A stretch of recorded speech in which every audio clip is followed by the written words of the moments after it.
Hello friends, आप सभी का स्वागत है मेरे यूट्यूब चैनल हिंदी विद्या शिक्षा पर। भाषा रटने से नहीं, समझने से आती है। आज हम अपनी क्लास के अंदर क्लास 7 का पार्ट 6 रक्त और हमारा शरीर पढ़ेंगे।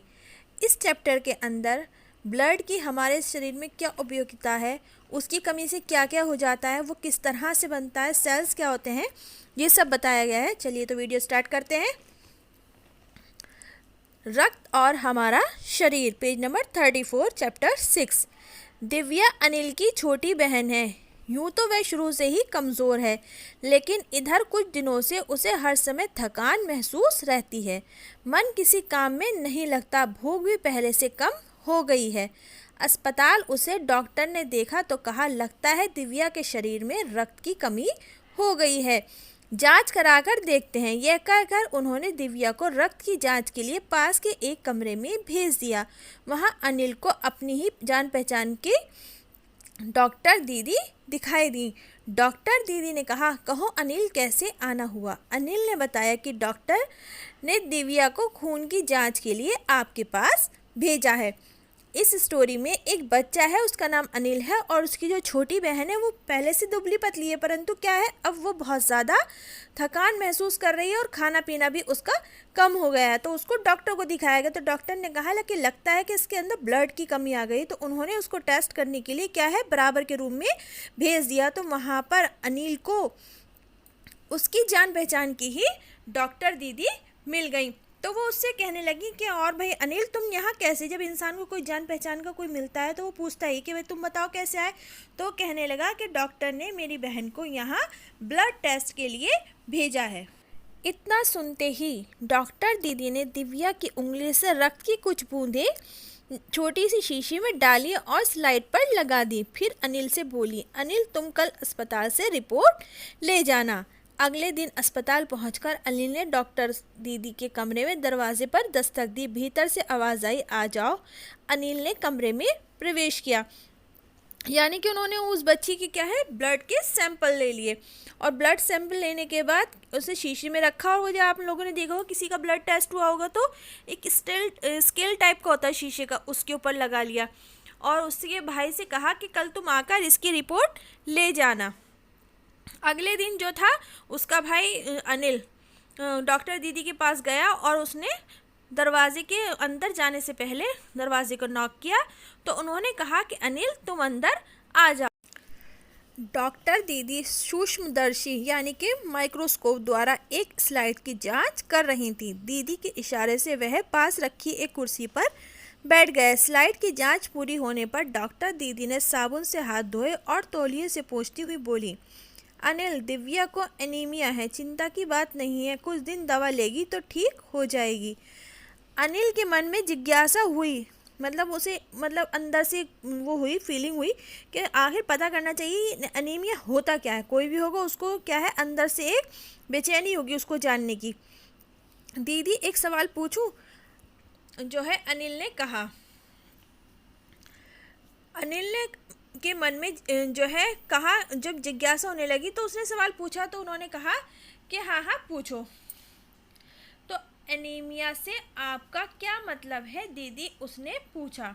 मतलब जो उसको समझ में ही नहीं आ रहा था कि एनीमिया होता क्या है, तो उसने क्या है, जो डॉक्टर थी उन्हीं से क्वेश्चन करा कि एनीमिया का मतलब क्या होता है। यह जानने के लिए तुम्हें एक रक्त के बारे में जानना होगा। रक्त यानी कि हमारा ब्लड। डॉक्टर दीदी ने कहा। फिर बोली, अनिल देखने में रक्त लाल द्रव के समान लगता है, यानी कि लाल रंग के लिक्विड की तरह होता है। ब्लड तो सभी लोगों ने देखा होगा, तो उसी को बता रहे हैं कि देखने में तो एक लाल द्रव के समान लगता है, किंतु उसमें सूक्ष्मदर्शी द्वारा देखें तो ये भानुमति के पिटारे से कम नहीं है। भानुमति के पिटारा यानी कि उसमें बहुत कुछ देखने के लिए मिल जाएगा। मोटे तौर पे इसके दो भाग होते हैं। एक भाग वह जो तरल है जिसे हम प्लाज्मा कहते हैं, और दूसरा वह जिसमें छोटे छोटे कई तरह के कण होते हैं, उसको क्या है, क्या कहते हैं, कई तरह के जो छोटे छोटे कई तरह के कण होते हैं, उसमें कुछ लाल होते हैं, कुछ जो है सफ़ेद भी होते हैं, जिन्हें और ऐसे भी हैं जिनका कोई रंग नहीं है, जिसे हम विषाणु या प्लेटलेट कण कहते हैं। आप लोगों ने अक्सर सुना होगा किसी को डेंगू वगैरह होता है तो फ़ौरन कहते हैं कि प्लेटलेट कम हो रही है, सुना है ना, ये उसी की बात हो रही है। ये कण प्लाज्मा में तैरते रहते हैं। इतना कहकर डॉक्टर दीदी ने सूक्ष्मदर्शी के नीचे एक स्लाइड लगाई, उसे फोकस किया और बोली, देखो अनिल, सूक्ष्मदर्शी द्वारा जो कण तुम्हें दिखाई दे रहे हैं ये है लाल रक्त कण। स्लाइड देखो, मानो आश्चर्य से उछल पड़ा अनिल। रक्त की एक बूंद में इतने सारे कण, इसकी तो वह कल्पना भी नहीं कर सकता। कोई आम इंसान कर ही नहीं सकता। वो तो एक लिक्विड की तरह होता है, हाथ वगैरह कट जाता हो तो उसमें से कैसे ब्लड निकलने लगता है। कोई सोचता है कि इतने छोटे छोटे पॉइंट्स या कण से मिलकर बना होगा। वह बोला, इन्हें देखकर तो ऐसा लग रहा है मानो बहुत सी छोटी छोटी बालूशाही रख दी गई हों। हाँ, दीदी बोली, लाल कण बनावट में बालूशाही की तरह होते हैं, गोल और दोनों तरफ अवतल यानी बीच में दबे हुए। रक्त की एक बूंद में इनकी संख्या लाखों में होती है। यदि हम 1 मिलीमीटर रक्त ले लें तो इसमें 40 से 55 लाख कण मिलेंगे। इनके कारण ही हमें रक्त लाल रंग नज़र आता है। ये कण शरीर के लिए दिन रात काम करते हैं। सांस लेने पर साफ हवा से जो ऑक्सीजन प्राप्त होती है उसे शरीर के हर हिस्से में पहुंचने का काम इन कणों का ही है। इनका जीवन काल लगभग 4-5 महीने होता है। 4-5 महीने के होते ही नष्ट हो जाते हैं, लेकिन एक साथ यही धीरे धीरे, कुछ आज कुछ कल कुछ अरसे अगले दिन। मतलब वो बताने लगी, डॉक्टर के जो छोटे छोटे कण होते हैं इनका जो है क्या है, जीवन काल लगभग 4-5 महीने होता है। 4-5 महीने होते ही नष्ट हो जाते हैं, लेकिन धीरे धीरे आज कुछ मतलब ये बनते भी रहते हैं और ख़त्म भी होने लगते हैं। तब तो कुछ ही महीनों में ये रक्त खत्म हो जाते होंगे, अनिल ने कहा। यह सुनकर दीदी मुस्कुरा उठी और बोली, नहीं, ऐसा नहीं होता है। शरीर में हर समय नए कण बनते रहते हैं जो नष्ट कणों के स्थान ले लेते हैं। हड्डियों के बीच के भाग मज्जा में ऐसे बहुत ही कारखाने होते हैं जो रक्त कणों के निर्माण में कार्य में लगे रहते हैं। इनके लिए इन कारखानों को प्रोटीन, लोह तत्व यानी कि आयरन और विटामिन रूपी कच्चे माल की ज़रूरत होती है। पौष्टिक आहार लेते हैं और हरी सब्जियां, फल, दूध, अंडा और गोश्त, ये सब तत्व उपयुक्त मात्रा में होते हैं। मतलब जो हम कंप्लीट फूड लेते हैं, बैलेंस डाइट लेते हैं, उसी से सब क्या है, ये सब रक्त कण बनते रहते हैं और ब्लड सही रहता है। कोई व्यक्ति उचित आहार ग्रहण नहीं करता यानी कि खाना नहीं खाता है, सही तरह से खाना नहीं खाता है, तो इन कारखानों की आवश्यकता अनुसार कच्चा माल नहीं मिल पाता। नतीजा ये होता है कि रक्त कण बन नहीं पाते, रक्त की कमी हो जाती है। लाल कणों की इस कमी को एनीमिया कहते हैं। तो क्या संतुलित आहार लेने मात्र से हम एनीमिया से बच सकते हैं, अनिल ने सवाल किया।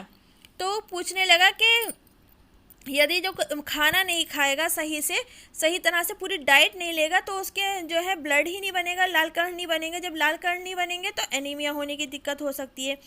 और अगर हमें एनीमिया से बचना है तो हमें बैलेंस डाइट लेनी होगी। अनिल ने ये सवाल किससे पूछा? डॉक्टर दीदी से पूछा। दीदी बोली, हाँ, ये कहना काफ़ी हद तक सही होगा। तो अनीमिया बहुत से ही कारण से हो सकता है, लेकिन हमारे देश में इसका सबसे बड़ा कारण पौष्टिक आहार की कमी है। इसके अलावा इस रोग का एक और बड़ा कारण है पेट में कीड़ों का होना। ये कीड़े प्रायः दूषित जल और खाद्य पदार्थों द्वारा हमारे शरीर में प्रवेश कर जाते हैं। यानी कि हम जो गंदा पानी पी लेते हैं या फिर खाने पीने की जंक फूड आजकल सबसे बड़ा दुश्मन बना हुआ है बच्चों का, वो सब जो खाते हैं, इसी से क्या है, पेट में कीड़े पैदा होते हैं।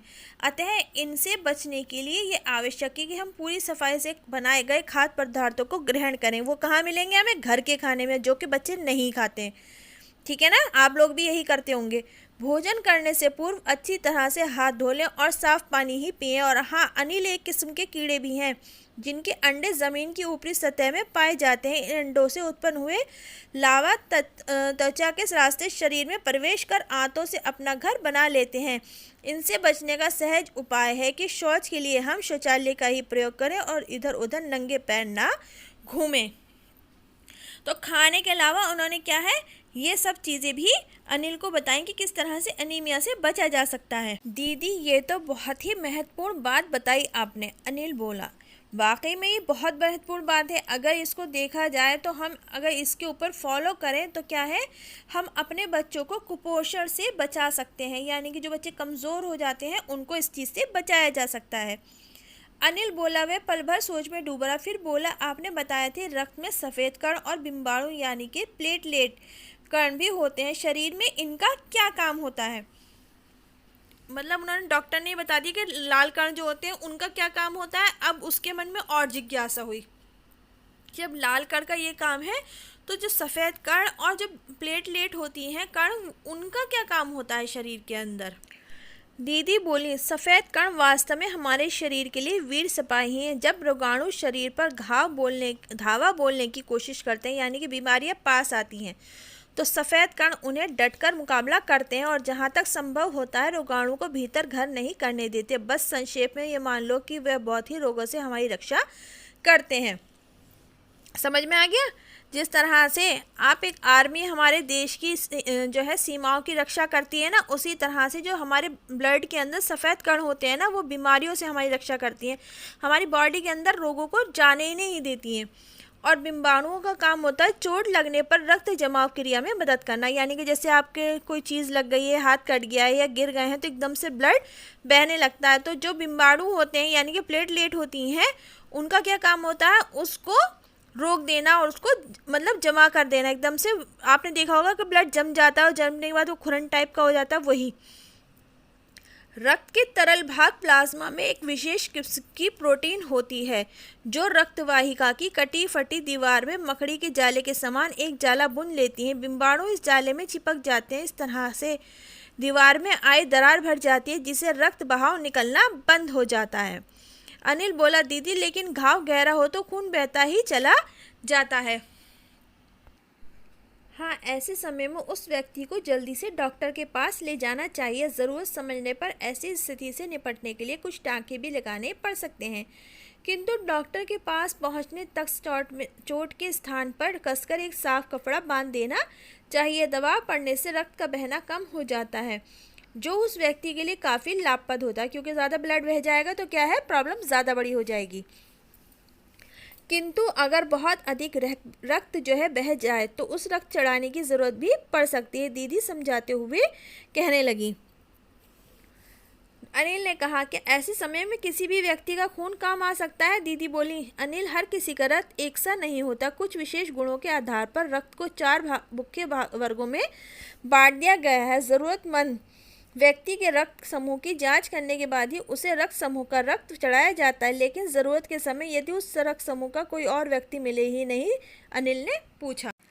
ऐसी आपात स्थिति के लिए ही ब्लड बैंक बनाए गए हैं। मतलब यानी कि किसी का ब्लड ज़्यादा बह गया है और उसके ब्लड ग्रुप नहीं मिल रहा है, तो क्या है, अस्पतालों में ब्लड बैंक जो बनाए जाते हैं वो इन्हीं कामों के लिए बनाए जाते हैं, जहां सभी प्रकार के रक्त समूहों का रक्त तैयार रखा जाता है। किंतु इन ब्लड बैंकों में रक्त का भंडार सुरक्षित रहे, इसके लिए आवश्यक है कि समय समय पर रक्तदान करते रहें। दीदी ने कहा, क्या मैं भी रक्तदान कर सकता हूं? अनिल ने पूछा। नहीं, अभी तुम छोटे हो। 18 वर्ष से अधिक उम्र के स्वस्थ व्यक्ति ही रक्तदान कर सकते हैं। एक समय में उसे लगभग 300 मिलीलीटर रक्त ही लिया जा सकता है। प्रायः समझाया जाता है कि रक्तदान करने से कमजोरी आ जाएगी, किंतु ये विचार बिल्कुल निराधार है, मतलब बिल्कुल गलत है। हमारा शरीर इतना रक्त तो कुछ ही दिनों में बना लेता है। वैसे भी शरीर में लगभग 5 लीटर खून होता है। इनमें से यदि कुछ रक्त किसी ज़रूरतमंद व्यक्ति के लिए जीवन दान बन जाए तो इसमें बड़ी बात क्या होगी, दीदी समझाते हुए बोली। फिर तो बड़ा होने पर मैं नियमित रूप से रक्तदान किया करूँगा, अनिल ने कहा। शाबाश अनिल, डॉक्टर दीदी ने अनिल की पीठ ठोकते हुए कहा। इसके अंदर क्या है, खून के किस किस तरह की बीमारी के बचाव के लिए कौन कौन से कण काम आते हैं, ब्लड बैंक क्या है, इसमें फुल डिटेल बताई गई है। बहुत इंटरेस्टिंग चैप्टर है।